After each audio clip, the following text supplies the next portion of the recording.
A stolen beer. A traffic stop style detention. A struggle on the ground. And one single shot to the back of a man's head. But this story doesn't end at the gas station. Because days later, investigators would say the shooting was not reasonable, and the officer behind the trigger would end up charged and convicted before getting a new trial. This happened just before 5 p.m. at a gas station in New Mexico. It started with a clerk reporting a man walking out with a Budweiser and refusing to pay. Minutes later, police would be trying to identify a passenger who claimed he had no ID and gave a name that didn't come back in the system. That one detail becomes the fuse. As always, this breakdown is neutral and based on the available footage and statements. Now, let's run it from the beginning. So you went inside with the beer? Yeah. Okay, can I get your ID real quick so I can go talk to them and check the video out? I don't have my ID on me. You know what I'm saying? That's why the whole thing is that I wanted to buy a pack of cigarettes and I didn't have my ID on me. My stuff had gotten stolen on the Greyhound, right? Okay. So I was trying to show them, like, look, I have beer. Yeah. I have a digital, you know what I'm saying? I have the beer means I'm 21. You know what I mean? Yeah. So, and then instead of that, he comes and he starts acting like a for no reason. You know what I'm saying? He's like, call them. They're going to come and look at their drivers. Yeah, I haven't gotten there yet, so, I mean, so, bear with me. You're going to see it. You're going to go in there and look.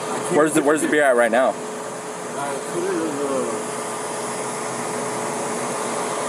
Honestly, I don't even know. I was pissed off. I was watching that. What's your name, man? Pete? Yeah. What's your last name, Pete? Huh? E-Z-E-R? Police later identify the man, seen here, as 36-year-old Presley Eze, who, allegedly, tries to identify himself by a different name. You said that's your ID? Out of Texas or what? I can't hear you, man. Okay.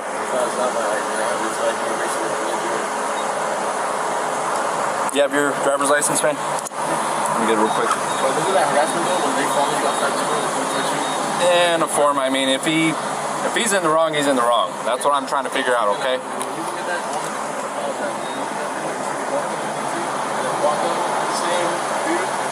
What was the beer, anyways? Budweiser, the 16-ouncer or a 40-ounce or what? Alright, hang tight. Let me go in there, see what I got in there, and I'll be right back, okay? Don't take off, obviously I got your ID. Simple as that. I'll be back. What's up? I'll see if he wants to. I can't make him, you know that. But let me go talk to them, alright? Did he come in with that or not? Because he's claiming he did. Did he come in with it or not? Okay, give me 1 second. Hey, so who did you hand the beer off to when you came outside? Him? Because they said he passed off the beer when you came outside. Oh yeah. I don't even want it. I apologize.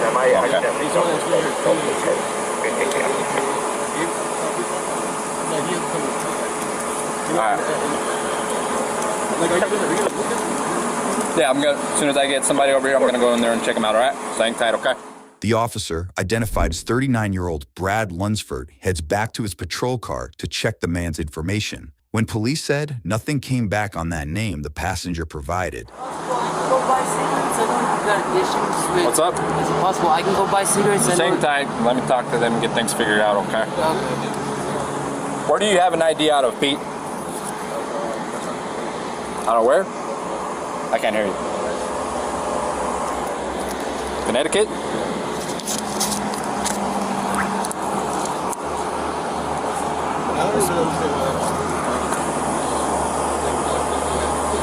Like I said, I'm waiting for somebody to get here so I can go inside and check out the cameras.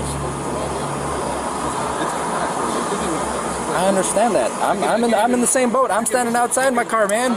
I've got all this stuff on. Bring me in there with you. We don't need to go that route. That's better than doing this. We don't need to go that route right now. Spell your last name again for me, Pete. E-S-E-R. E-S-E-R. Out of Connecticut, right?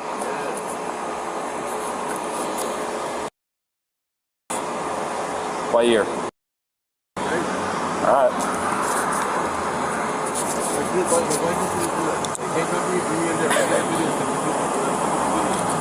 I understand the time, man. As soon as he gets here, I'm going inside. We'll get this all sorted out. All right. Try it. Last name spelling of Edward Sam, Edward Robert, and it's going to be out of Connecticut.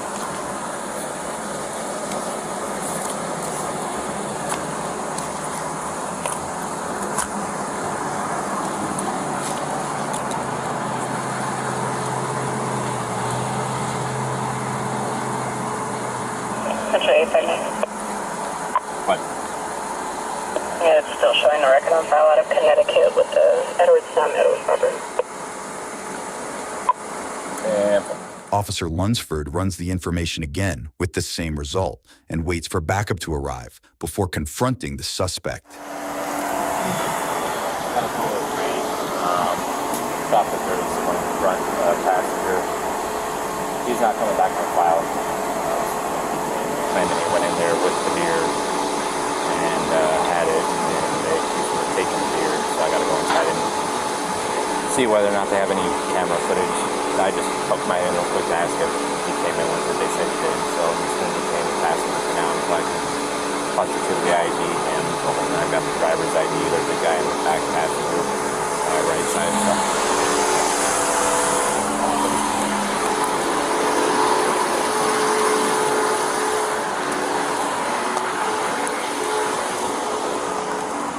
All right, Pete, do me a favor, go and step out. Step out for me, please. No, I don't really want to get out. Okay, I'm not asking you right now. Step out for me. Hold on. Why? No. Can I know why? Because you're not coming back on file, man. Hey, step out of the car. Can I know why? Because you're not coming back on file for me. What does that mean? Step out. You're not coming back on. You can't figure out who you are. Listen. What do you mean you can't figure out who I am? Because it's not coming back on file. You better come out now, dude. Take my phone. Hey. Okay. You gonna cooperate or what? I'm gonna cooperate. Okay. Put your stuff down and get out. Can you stop holding me? Can you stop touching me? I don't want you reaching for anything, man. I'm not reaching. As the situation begins to escalate, one officer later said he noticed a knife in the man's lap. Let's continue. I'm not reaching for anything. Okay, step out. Okay. I'm not reaching for anything. I'm not reaching for anything. Dude, stop. Turn around. Turn around. Hey, 596 10-3. Stay in the fucking car. Look at what's wrong?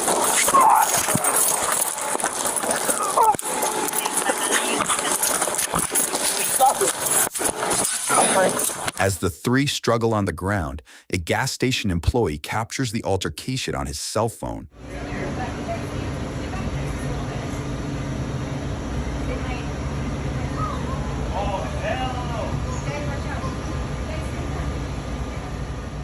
Police said during the struggle, Presley allegedly grabbed one of the officer's tasers seconds before Officer Lunsford pulled his service weapon and shot the 36-year-old in the head, killing him on scene. Brad, you okay? I can't hear you, really. Okay, are you good? Yeah. Can you hear me? A little bit, yeah. Did you shoot? Yeah. You can start setting up Okay. the inner All right, man. Let's go ahead and go over to my unit. chevron. How many shots were fired, bro? Just one? Anybody outstanding?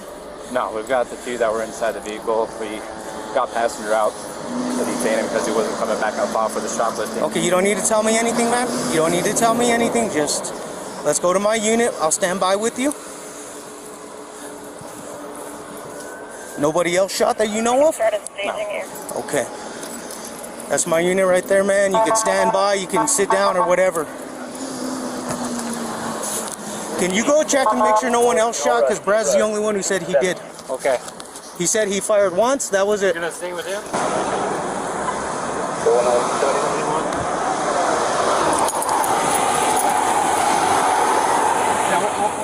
Next, investigators head inside to speak with witnesses. Go ahead. Did you guys see what happened? I saw everything. You saw everything? Did you see anything? I didn't hear. I just saw the guy on the floor, like on top of the cop. After that, I heard a gunshot. So, were you a little bit more composed and you were able to tell me what you saw? Yes, I was watching the officer. I don't know who the officer, who was the one in that unit, the first one behind the subject's car. Okay. And I was watching him, and I told him, I looked at my coworker, and I said, he's backing up. Something's going on. Something spooked him. And and that's why we have the people in the back. And so another unit showed up right behind that unit, and they were approaching the subject. The subject started fighting with the two officers.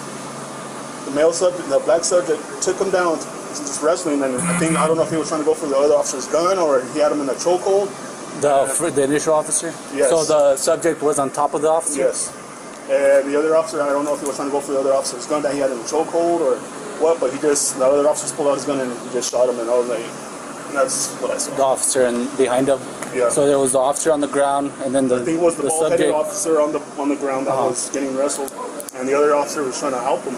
If you can kind of just give us as much you saw, detail as much as you saw what's going on. I was actually the one who called because he came in, tried to buy a pack of cigarettes. I told him I needed to see an ID. He didn't have one. He walked out. I thought that was the end of it. I saw him walk up to the car. He called another guy. The other guy came in. Same thing. I was like, sorry, I can't do it. It's a second-hand purchase. Right. No issues. He walked out. A while after, another guy comes in. I saw him go around the Ramada, and then when eventually he came out this way, same thing. Told him, can't, second-hand purchase. And then after a while, I just see both of them walk by. So I was like, okay, that's better for me. I don't get in trouble. No sale. And then I completely gave out on that. See, the first suspect coming back again. He goes back to the beer, but I know he doesn't have an ID. So I see him walk out. He casually walks out with a Budweiser. I go and I ask him, hey, you need to come back and pay for this. And then he tells me, well, suck on this and pay for it. I'm like, okay, you know what, whatever. I walked out, came in here, my boss was still here. She's like, no, just call the cops. Yeah, the cops showed up. And then I just went on about it, dealing with the customers. And all of a sudden, she comes in, she starts having issues to like pay. Yeah. And then all of a sudden I hear a gunshot. That's when Alfonso was like, oh, he got shot in the head. I went into panic mode for them. I made sure I got them to the back. After that, I just completely freaked out. And you asked him to come back in, but what did he tell you? To suck it and pay for it. The subject on the passenger side to take him out, and he was fighting with them. And we found out they were wrestling him down. They wrestled him down, or something happened with one of the cops. I know he's bald, and it looked like he had him in a chokehold, had the officer in a chokehold. And the officer pulled out his service weapon and shot him. Because I think he was trying to pull that officer's gun, or the officer was already losing conscious. Like he was probably already going down. And the officer had no choice. He used deadly force and shot him. Back outside, detectives get a chance to speak with the driver. You want to talk to me? Tell me what happened, Mark? I got to hear your side of the story of it, huh? Okay?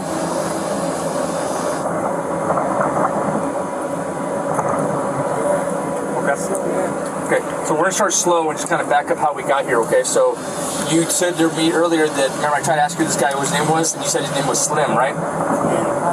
Slim? They call him Slim? Okay. Where did you meet him at? He wouldn't give me, I guess, I didn't know his name. They were asking him, Who's asking what? They were asking for names. I gave him my name, and then they asked him for his. Who's they? The police. The police officers? Yeah. Why do you think the cops are talking to him? Because I guess he had an altercation. I didn't even realize that he had an altercation with the clerk about something about beer. Something about beer with the clerk inside? Yeah, so I didn't even know that was like the case. He was like, hey, can we go? And I was like, dude, I'm trying to put this door panel on. He's like, well, the cops are here. I'm like, well, what's that have to do with us? Like, I don't care. Like, you know what I mean? So I then find out that like the cop walked up. He's like, so which one of y'all have an altercation with the guys inside? I'm like, I don't know. I was like, he's like, and then he starts telling him like, well, I had a beer and when I got here, something like that, he opened up a beer or something, and him and like the clerk were like having words back and forth or something. I don't know. At this time, I'm messing with the door panel. Did Slim pay for the beer? He had it from earlier, yeah. So. No, but he showed up with it. It wasn't. He didn't buy it here. Oh, really? He already had it. Uh huh.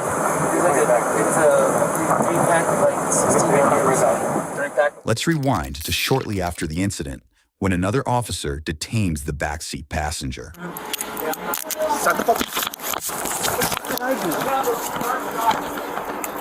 did I do?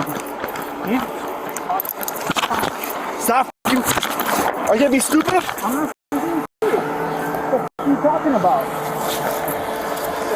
Hey, what I got? I didn't do nothing. Van Valley.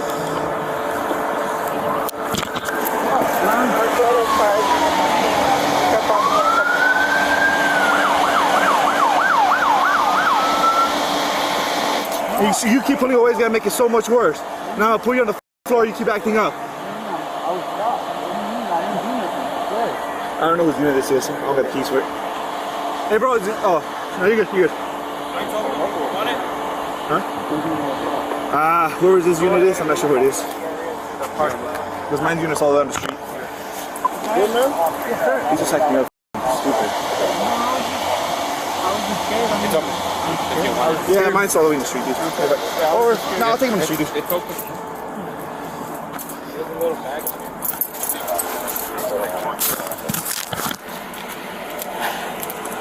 Those are mine, dude.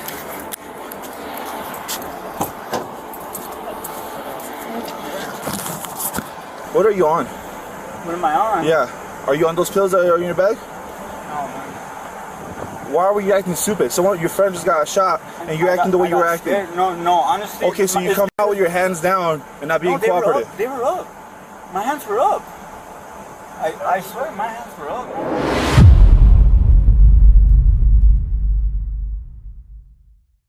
At this point, the footage is over. The struggle is finished. One man is dead, and one officer's life will never be the same. So let's slow this down and separate emotion from facts. This incident did not start as a violent crime. It began with a low-level theft, a single beer taken from a gas station. No weapon was reported. No assault occurred inside the store. Just a clerk refusing a sale and calling police after the man walked out. But once police arrived, the situation changed direction quickly. The key factor wasn't the beer, it was identity. The passenger couldn't produce ID. He gave a name that didn't return in the system. And from a law enforcement perspective, that creates uncertainty, unknown history, unknown warrants, unknown risk. That uncertainty shaped every decision that followed. When backup arrived and officers attempted to remove him from the vehicle, the encounter turned physical. During that struggle, officers later claimed they saw a knife on the suspect's lap. Then came the most critical allegation of all, that the suspect grabbed an officer's taser and attempted to activate it. From Officer Lunsford's perspective, that moment marked a shift. He would later say the fight stopped being about control and became about survival. One shot was fired. The suspect was killed instantly. But the story did not end there. 2. Why this case became so controversial. In many body cam cases involving lethal force, the legal question is simple. Was the officer in immediate danger of death or serious bodily harm? In this case, investigators said no. The New Mexico Attorney General's office reviewed the footage, witness statements, and officer testimony, and concluded that the use of deadly force was not reasonable under the circumstances. Their argument wasn't that the situation was calm. It clearly wasn't. Their argument was that other options still existed. According to investigators, multiple officers were present. The suspect was not armed with a firearm. The taser had not been deployed. And the suspect was already engaged with officers on the ground. In their view, deadly force was not the only remaining option. A jury ultimately agreed. Officer Lunsford was charged with voluntary manslaughter and convicted. That outcome alone makes this case rare. Police shootings leading to criminal convictions are uncommon, but what happened next made it even more complicated. Before sentencing, a judge granted Lunsford a new trial due to juror issues. At last update, the case remains unresolved. So, legally speaking, the question is still open. 3. The hard truth. Both things can be true. Here's where these cases become uncomfortable, but necessary to discuss. It is possible for an officer to genuinely believe they are acting to save a life, and still be judged legally wrong. It is also possible for a suspect to behave dangerously, without justifying lethal force.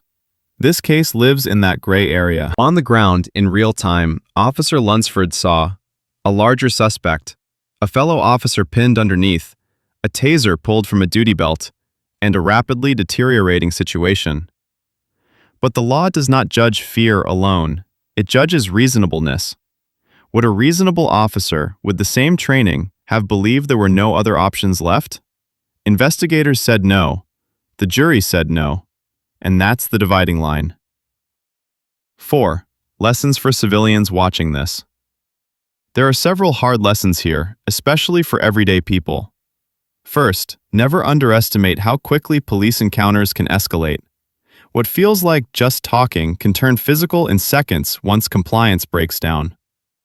Second, identity matters more than people realize. Not having ID or giving false information dramatically increases police suspicion, whether fair or not. Third, and this one is critical, never touch an officer's equipment. In police training, grabbing a taser or gun is considered a red line threat. Even if your intention is unclear, officers are trained to assume the worst. In this case, that single action may have been the moment that sealed the outcome. 5. Lessons for law enforcement. This case is also a warning, especially for police. Use of force decisions are no longer judged only in the moment. They are dissected later, frame by investigators, prosecutors, juries, and the public.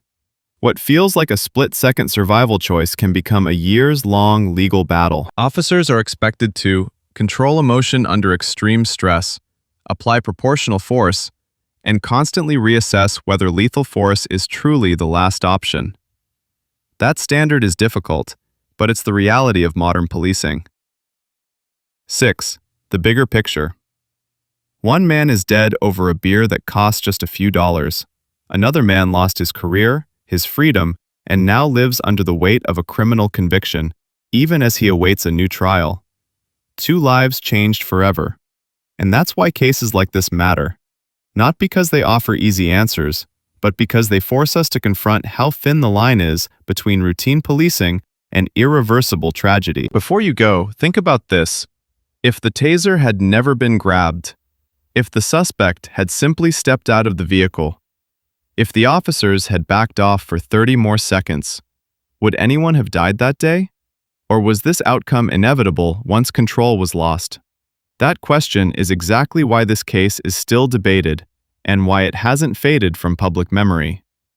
If you want more neutral, timeline-based bodycam breakdowns like this, stories that focus on facts, not headlines, make sure to subscribe. And if you think this case was justified or unjustified, drop your thoughts in the comments. Just remember, these are real people, real consequences, and real lives on both sides of the camera. We'll see you in the next case.